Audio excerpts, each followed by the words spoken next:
नमस्कार, जय हिंद। हमारे YouTube चैनल SPKC AIO में आपका स्वागत है। जो हाई स्कूल की परीक्षा, मुख्य परीक्षा में पूछे गए जो प्रश्न हैं उनके हम हल करेंगे इस वीडियो में। आइए देखते हैं। प्रश्न क्रमांक 1 है जो वस्तुनिष्ठ प्रकार का है। तो इसमें दिया हुआ है, सही विकल्प चुनकर लिखिए। पहला प्रश्न है जिसमें पहले में पहला दिया है SCF 91,21। इनका SCF है। चूँकि ये प्रश्न मिसप्रिंट हुआ है या बोर्ड की गलती है तो ये प्रश्न गलत दिया हुआ है। हालांकि इसमें C, बच्चों ने ये प्रश्न C अधिकतर कन्फ्यूजन होके लगाया है और बोर्ड भी इसमें जो भी गलत किया है बच्चों ने, कोई घबराए नहीं, इसमें 1 अंक बोर्ड देगा। तो इस प्रश्न में 91 और 21 का SCF निकाला गया है। तो हम रफली इस साइड में करते हैं। तो 91 के यदि गुणनखंड करेंगे तो 13 × 7 होगा और 21 का करेंगे तो 3 × 7 होंगे।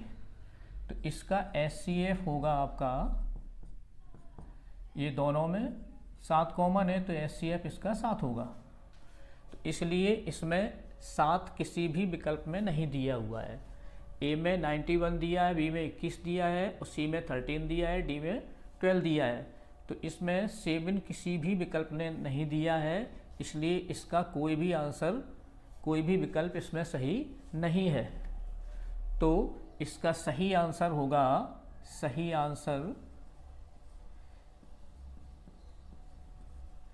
सही आंसर होगा इसका 7। तो आपको ये लिखना है, कोई भी में यदि आप 7 करके आते हैं तो सही आंसर होता। अब चलेंगे दूसरे पर। दूसरे में दिया है समीकरण निकाय x + 2y = 5। 2y x + 2y + 5 = 0। और दूसरा समीकरण दिया है 3x - 6y + 1 = 0 का हल होगा। तो इसका हल हमें देखना है। तो ऐसे प्रश्न को हमें इनके गुणांक देखेंगे, x, y और जो संख्या है उसके।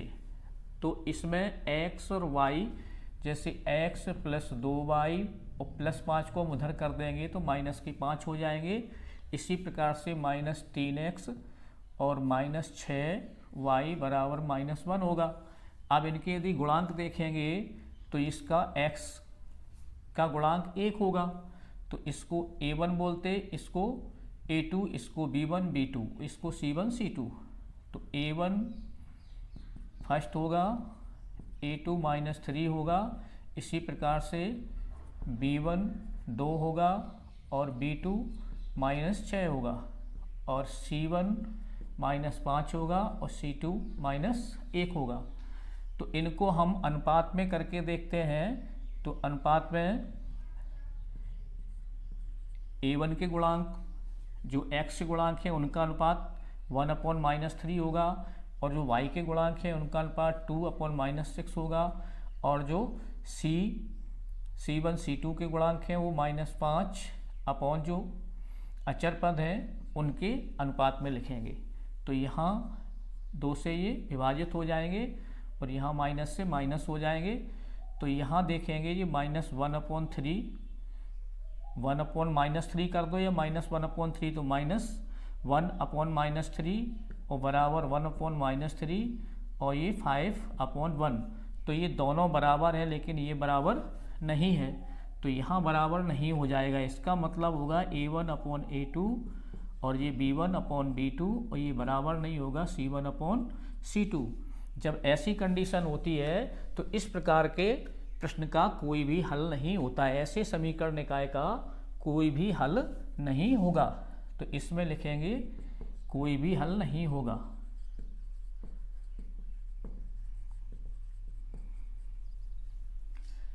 तो इसका सही आंसर होगा B। सही आंसर होगा इसमें, ये B इसका सही आंसर होगा। अब चलेंगे तीसरे प्रश्न पर। तीसरे में देखेंगे द्विघात बहुपद ax वर्ग + bx + c के शून्यकों का योग दिया हुआ है। तो कोई भी वर्ग समीकरण होता है ए एक्स वर्ग प्लस बी एक्स प्लस सी प्रकार के, तो शून्यकों का योग का सूत्र होता है माइनस बी अपॉन ए, यानी कि एक्स का गुणांक और अपॉन एक्स स्क्वायर का गुणांक। तो माइनस बी बटे ए, तो माइनस बी बटे इसमें ए में बी बटे ए दिया हुआ है, ए अपॉन बी में दिया हुआ है, सी में माइनस बी अपॉन ए दिया हुआ है। तो इसका मतलब विकल्प सी इसका सही होगा, हमें ये लिखना है। फिर अब चौथे प्रश्न में दिया इन्होंने द्विघात समीकरण x square minus 4x plus 4 बराबर 0 के विविक्तर का मान होगा। तो इसको देखेंगे x square minus 4x plus 4 बराबर 0, तो इसकी पहले विविक्तर तुलना करेंगे इसकी हमेशा। तो ए एक्स वर्ग प्लस बी एक्स प्लस सी बराबर 0 से हम तुलना करते हैं, इससे तुलना करेंगे। तुलना करने पर और इसमें देखेंगे एक्स वर्ग है तो ए बराबर कितना होगा 1, और बी बराबर इसमें एक्स के बराबर है तो बी बराबर माइनस के 4 होगा और सी बराबर 4 होगा। अब इनको हम विविक्तर का सूत्र होता है उसमें रखेंगे, तो इनको हटा करके हम यहाँ करेंगे इनको। तो यहाँ देखेंगे विविक्तर का सूत्र होता है विविक्तर बराबर, इसको हम डी भी बोल देते हैं डी, तो ये बी वर्ग माइनस के 4ac होता है। तो यहाँ डी बराबर बी का मान कितना है -4, तो -4 का स्क्वायर हो जाएगा -4 इंटू ए यानी कि 1 और इंटू सी यानी 4। अब इनको हल करेंगे तो ये 4 का स्क्वायर होगा तो ये प्लस के हो जाएंगे 16, माइनस ये 16 हो जाएंगे, तो ये दोनों 0 हो जाएंगे। तो अब देखेंगे यहाँ कौन सा विकल्प सही है। तो द्विघात समीकरण में इसमें ए में दिया 4, बी में दिया 2, सी में दिया 0, यानी कि विकल्प सी सही होगा। अब चलेंगे पांचवें, पहले के पांचवें पर वृत्त के किसी बिंदु पर खींची गई स्पर्श रेखाओं की संख्या होगी। तो वृत्त के किसी भी बिंदु पर, मान लो ये बिंदु लिया तो यहाँ ये स्पर्श रेखा खींची, कोई बिंदु यहाँ लिया तो सिर्फ एक यहाँ खींची, यहाँ लिया तो एक ही स्पर्श रेखा खींची जाएगी। तो इसका मतलब है कि सिर्फ एक रेखा खींची जा सकती है। तो रेखाओं की संख्या कितनी होगी 1, इसमें विकल्प ए सही होगा। अब है छठवें में देखते हैं बिंदु 0, 5। तो पहले के छठवें में देखेंगे 0, 5 एवं -5, 0 के बीच की दूरी है। तो ये दी हुई है, इसको हम हल करके देखेंगे। तो ये मान लो जो P और Q दो बिंदु दिए हैं। अब इसमें P के निर्देशांक दिए इसमें 0 और 5, और Q के निर्देशांक दिए हैं -5 और 0, -5, 0। इनके दोनों के बीच की दूरी ज्ञात करनी। तो हमें सूत्र मालूम है PQ बराबर होता है √ में, इनको जैसे हम ये x1 y1 कर दें या इनको x2 y2 कर दें, तो यहाँ सूत्र होता है x2 माइनस x1 का स्क्वायर और प्लस y2 माइनस y1 का होल स्क्वायर। तो x2 यानी कि 5 माइनस के 0 इनका स्क्वायर प्लस y2 यानी कि 0 और -5 का होल स्क्वायर। तो यहाँ ये हल होंगे तो -5 0 इसमें से घटाएंगे तो ये -5 का स्क्वायर होगा, प्लस यहाँ भी -5 का स्क्वायर होगा। तो ये 25 प्लस यहाँ हो जाएंगे 25, तो ये बराबर हो जाएंगे 50। तो ये 50 का वर्गमूल निकालेंगे तो ये 25 दूनी 50 होंगे, या इनको हम इस तरह से भी लिख सकते हैं कि √2 इंटू 25, तो बराबर होंगे 25 का 5 होगा 5 √2। तो अब देखेंगे विकल्प में ये दिया है तो ये 5 √2 यानी कि बी, तो बी विकल्प इसमें सही होगा इस तरह से। अब हमें ये ध्यान रखना, ये तो हमने हल करके आपको बताया, लेकिन आपको परीक्षा में किस तरह से इनको आंसर देना था। तो इस प्रकार हमने इनको समझा। अब इनके आंसर हम उत्तर पुस्तिका में कैसे लिखते हैं उसको भी देखेंगे। तो यहाँ लिखेंगे हम प्रश्न क्रमांक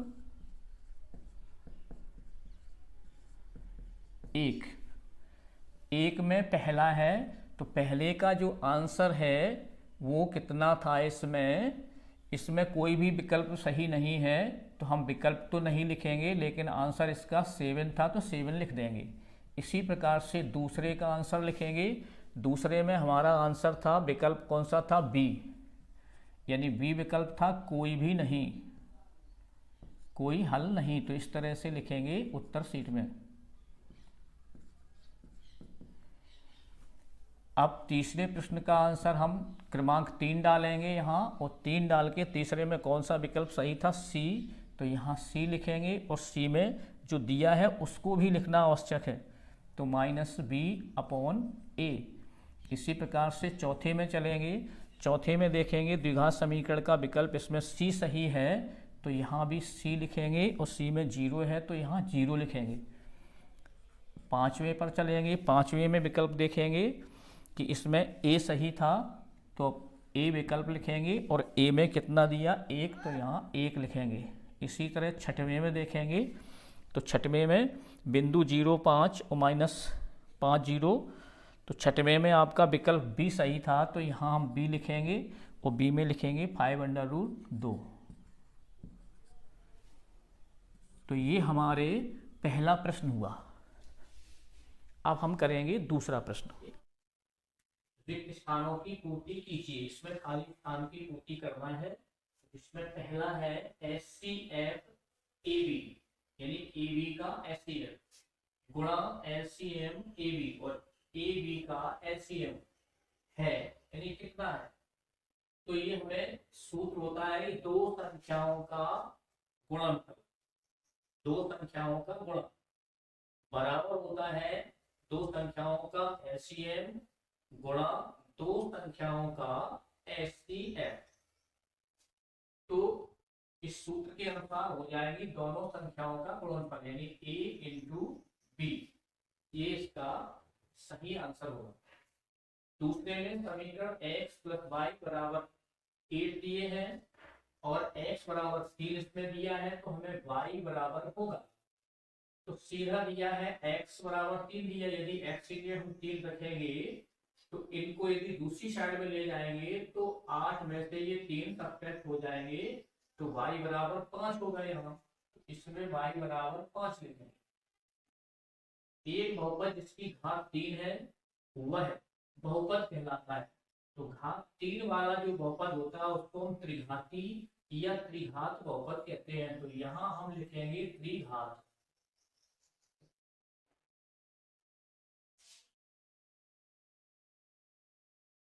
चौथे प्रश्न में यदि प्रथम पद a एवं सार्वंतर d हो तब nवां पद होगा।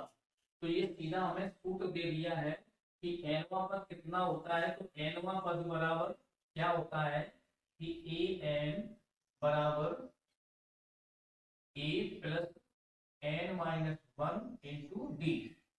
तो हमें ये लिखना है इसमें nवां पद a + n - 1 × d। तो ये इस जगह भरेंगे। nवां पद हमारा a + n - 1 × d होगा। प्रत्येक वर्ग, अब कोई भी वर्ग हो, चाहे ये बड़ा हो या थोड़ा इससे छोटा हो, या हम इस तरह से बना दे यहाँ, या बना दे इस तरह से पूरा, ये वर्ग प्रत्येक भुजा इसकी समान होती है, लेकिन प्रत्येक वर्ग कैसा होते हैं, प्रत्येक वर्ग कोई भी वर्ग है उनके रूप कैसे होंगे, समान। तो प्रत्येक वर्ग समरूप होते हैं। तो यहाँ हम लिखेंगे समरूप।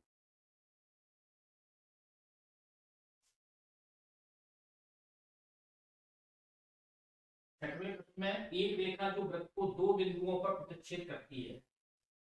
कोई एक रेखा है, ये वृत्त है, ये दो बिंदुओं पर यहाँ और यहाँ प्रतिच्छेद कर रही है, तो हम इसको छेदक रेखा या प्रतिच्छेदी रेखा कहते हैं। तो यहाँ लिख देंगे छेदक रेखा,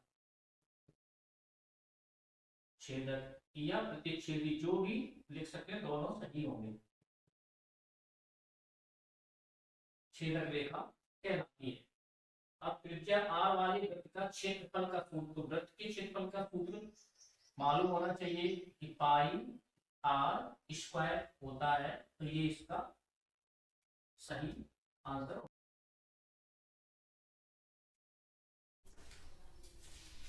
प्रश्न 3 में हमें जोड़ियां मिलाना है, तो इसमें ए और बी दो कॉलम दिए हुए हैं। ए कॉलम में पहला है sec 90 माइनस थीटा, तो sec 90 माइनस थीटा ये सूत्र है त्रिकोणमिति के, जो कि हमने सभी छात्रों को बताए भी है। तो sec 90 माइनस थीटा बराबर क्या होता है, ये अपना cosec थीटा। तो sec 90 माइनस थीटा यानी cosec थीटा, तो ये पहले में हमारा ये d होगा, और दूसरा cos थीटा है, तो cos थीटा का यहाँ देखेंगे किससे तालमेल हो रहा है, तो cos थीटा यानी 1/sec, cos का उल्टा होता है sec थीटा, तो ये हमारा C होगा, इसमें C आंसर होगा, इसमें D था। अब sin 0, तो sin 0 का मान कितना होता है, 0, तो sin 0 का मान 0 यानी इसमें B सही है, इसमें B लिखेंगे। और cos 0 का मान 1 होता है, तो इसमें 1 लिखेंगे यानी कि A लिखेंगे, A सही है। और पांचवें में दिया है 1 प्लस टेन स्क्वायर थीटा, तो 1 प्लस टेन स्क्वायर थीटा होता है sec square theta, under root लगाया तो स्क्वायर हट जाएगा, तो इसका होगा sec थीटा यानी f, तो f होगा इसका। और 1 माइनस cos स्क्वायर थीटा, तो 1 माइनस cos स्क्वायर थीटा बराबर होता है sin स्क्वायर थीटा। अब इसमें अंडर रूट लगा है तो sin स्क्वायर का स्क्वायर हट जाएगा, तो sin थीटा शेष रहेगा, तो इसमें ये E विकल्प इसका ये सही है, E।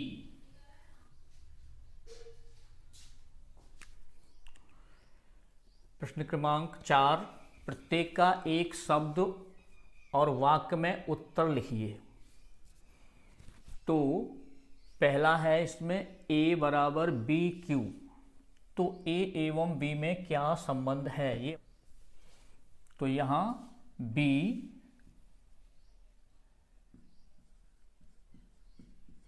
A का एक गुणनखंड है।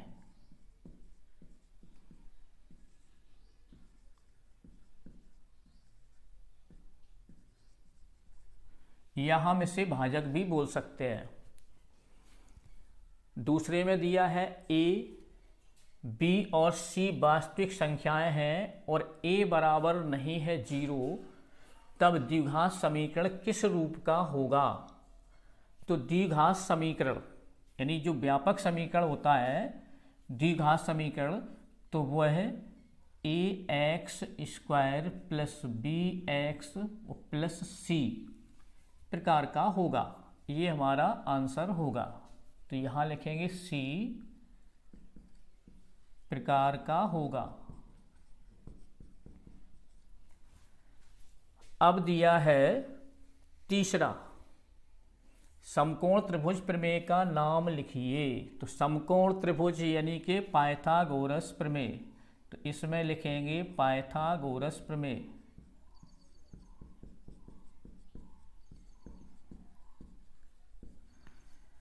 मूल बिंदु से बिंदु x y की दूरी लिखिए।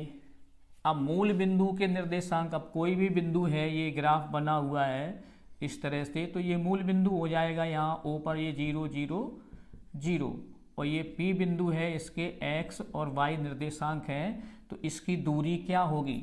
तो वही दूरी सूत्र से जो हम पहले अभी प्रश्न में कर चुके हैं, तो ये दूसरे का x माइनस 0 का होल स्क्वायर और प्लस y माइनस 0 का होल स्क्वायर और उसका अंडर रूट करेंगे, तो अंडर रूट में ये x वर्ग प्लस y वर्ग आएगा, तो इसका आंसर होगा अंडर रूट x वर्ग प्लस y वर्ग। ये दूरी हो जाएगी मूल बिंदु से।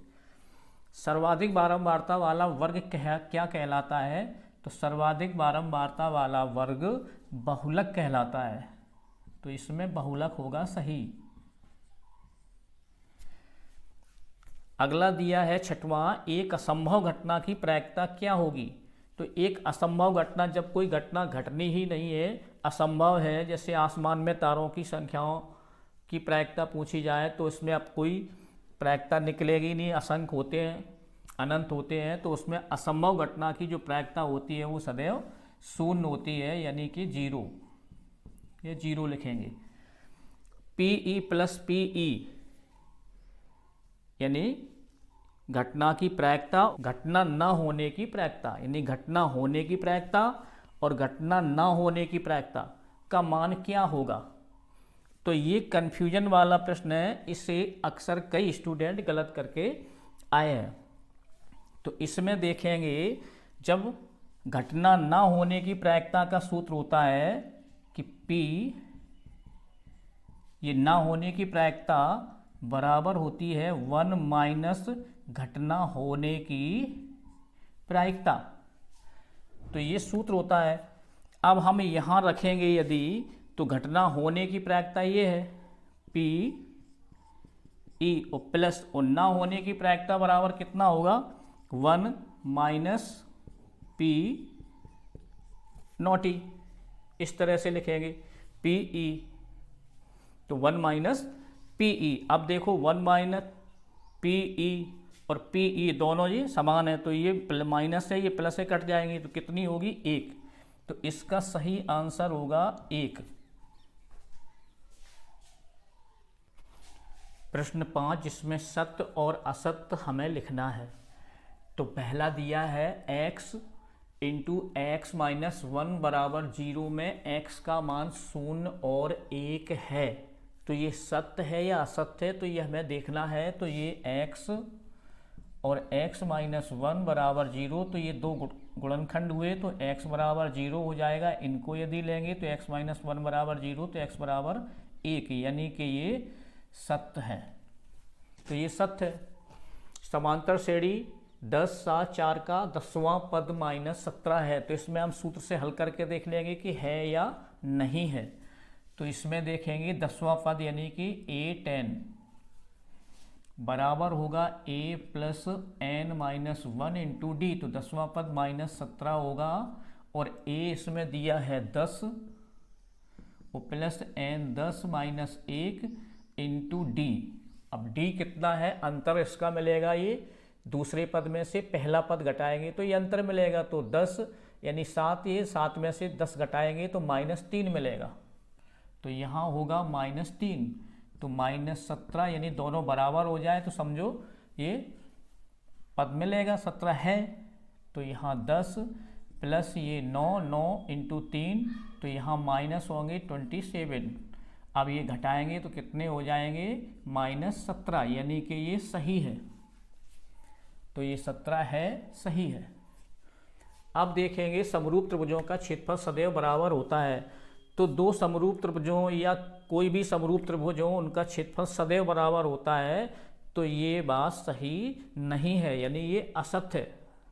ऐसे समरूप त्रिभुज जिनके कोण भी समान हो और भुजाएं भी समान हो, अर्थात वो सर्वांग सम हो जाए, तो उनके क्षेत्रफल समान होते हैं। लेकिन सभी समरूप त्रिभुजों के क्षेत्रफल समान नहीं होते, तो ये असत्य है। अब इसमें चौथा देखेंगे शंकु का आयतन। तो शंकु का आयतन गलत है, ये हमें गलत दे दिया। शंकु का आयतन होता है 1/3 पाई r स्क्वायर h। तो ये हमें गलत दिया हुआ है, ये बेलन का दे दिया है। अब अर्धगोले का आयतन, तो अर्धगोले का आयतन, ये गोले का आयतन हमें दिया हुआ है, लेकिन अर्धगोले का आयतन आधा होगा तो कितना हो जाएगा 2/3 पाई r क्यूब। तो ये अर्धगोले का आयतन होगा, तो ये भी गलत है। अब अगला देखेंगे 3 माध्यिका बराबर बहुलक प्लस 2 माध्य। तो ये सूत्र सही है। हमें जो गणित है उसमें इनको घुमा के भी दे सकते हैं कि 2 माध्य बहुलक बराबर लिख देंगे, तो बहुलक बराबर 2 माध्य इधर हो जाएगा तो माइनस में हो जाएंगे। तो इस तरह से हमें कन्फ्यूजन में नहीं होना, हमें जो भी सूत्र याद है उसे याद करके इससे तुलना कर लें कि हमारा ये सही है। तो ये 3 माध्य का बराबर होता है बहुलक प्लस 2 माध्य, तो ये सही है। इस तरह से लिखेंगे प्रश्न क्रमांक 5 डाल करके। फिर पहला है तो पहला डालेंगे, पहले में कैसा है सत्य है, तो इसमें लिख देंगे सत्य। और दूसरा भी सत्य है तो इसमें भी लिखेंगे सत्य। और तीसरा समरूप त्रिभुजों का क्षेत्रफल ये असत्य है, तो इसे लिखेंगे असत्य। और चौथा है तो इसमें ये भी असत्य है, तो इसे भी लिखेंगे असत्य। और पांचवा देखेंगे अर्धगोलिक आयतन, ये भी असत्य है, तो इसे भी लिखेंगे असत्य। और छठवां लिखेंगे मध्य का, ये सत्य है।